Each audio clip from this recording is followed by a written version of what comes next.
Happy Wellness Wednesday, everyone, and thank you guys for continuing to tune in.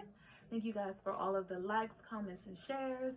Your support is greatly appreciated, and thank you so much. Today, I wanted to talk with you about MSG.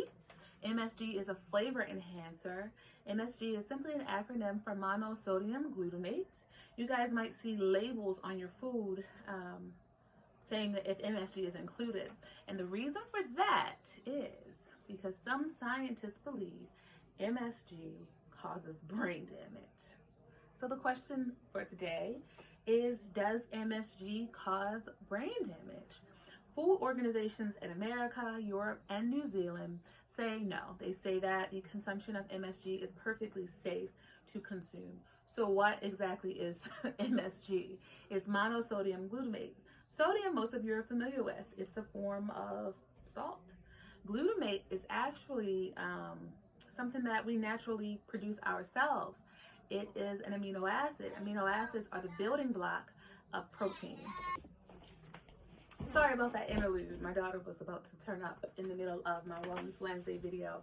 So, monosodium glutamate is something that is naturally found in a lot of the foods we already consume. Grapes, cheese, tomato, mushroom.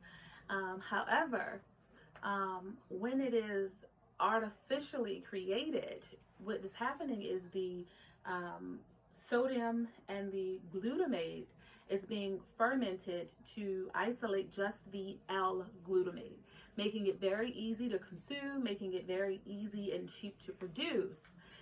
When glutamate is consumed naturally, it's surrounded by the protein blocks, so the absorption is much slow. And so this is why you want to eat foods that are natural and not processed. And so if you're not familiar with fermentation, fermentation is how beer is created, wine, vinegar, liquor. That is very similar to how they are fermenting MSG. So I pulled a couple studies just to kind of from the opposing side as well as from the supporting side, so that I could try and give you a well-rounded picture. So your opposers, people who are against the consumption of MSG, what they are stating is that MSG is an excitotoxin. And what they're saying is that the consumption of MSG sends too much stimulation to your, sends too much stimulation to the nerves in your brain. The neurotransmitters are going crazy, it's overstimulated, and then it dies. And so this is why they are calling MSG excitotoxin and saying that it kills the brain. There was a study that was done in 1969, and a scientist took newborn mice and he injected their brains with large doses of MSG, and the brains got there was a lot of activity in the brains, I should say, and then the brain cells died. The mice suffered neurologic damage as a result of the injection of the magnesium, of the monosodium glutamate. I'm sorry, it's been a long day. Of the, yes, monosodium glutamate.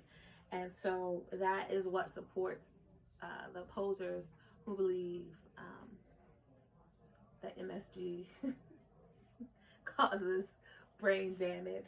There was a separate study that was actually done in 2010 on men. You had two groups of men. You had your placebo group, and then you had your other group where they were given a drink that was filled with MSG, and they were able to conclude that the group that consumed the MSG, some of the men did suffer from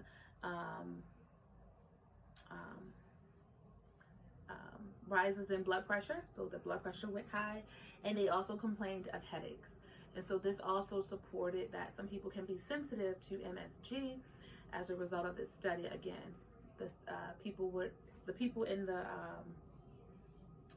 I guess it would be considered the uncontrolled group, they complained of headaches, and their blood pressure did escalate after drinking their drink with MSG, versus the people in the placebo group who just had water and nothing happened.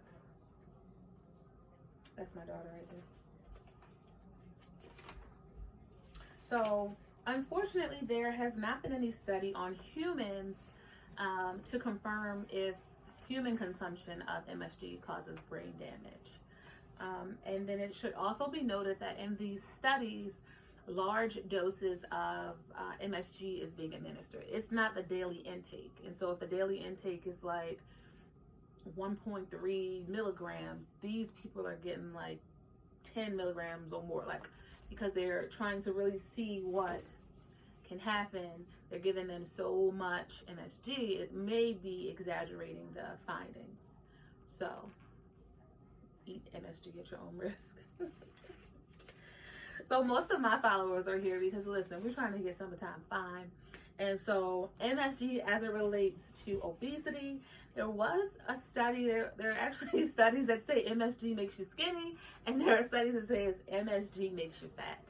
So people who say MSG makes you skinny, they say that MSG makes you feel full. As a result, you eat less. And if you consume less calories, they're arguing it won't make you fat. On the other end, you had a study done in Chinese. I did not just say in Chinese. You had a study done in China on Chinese men that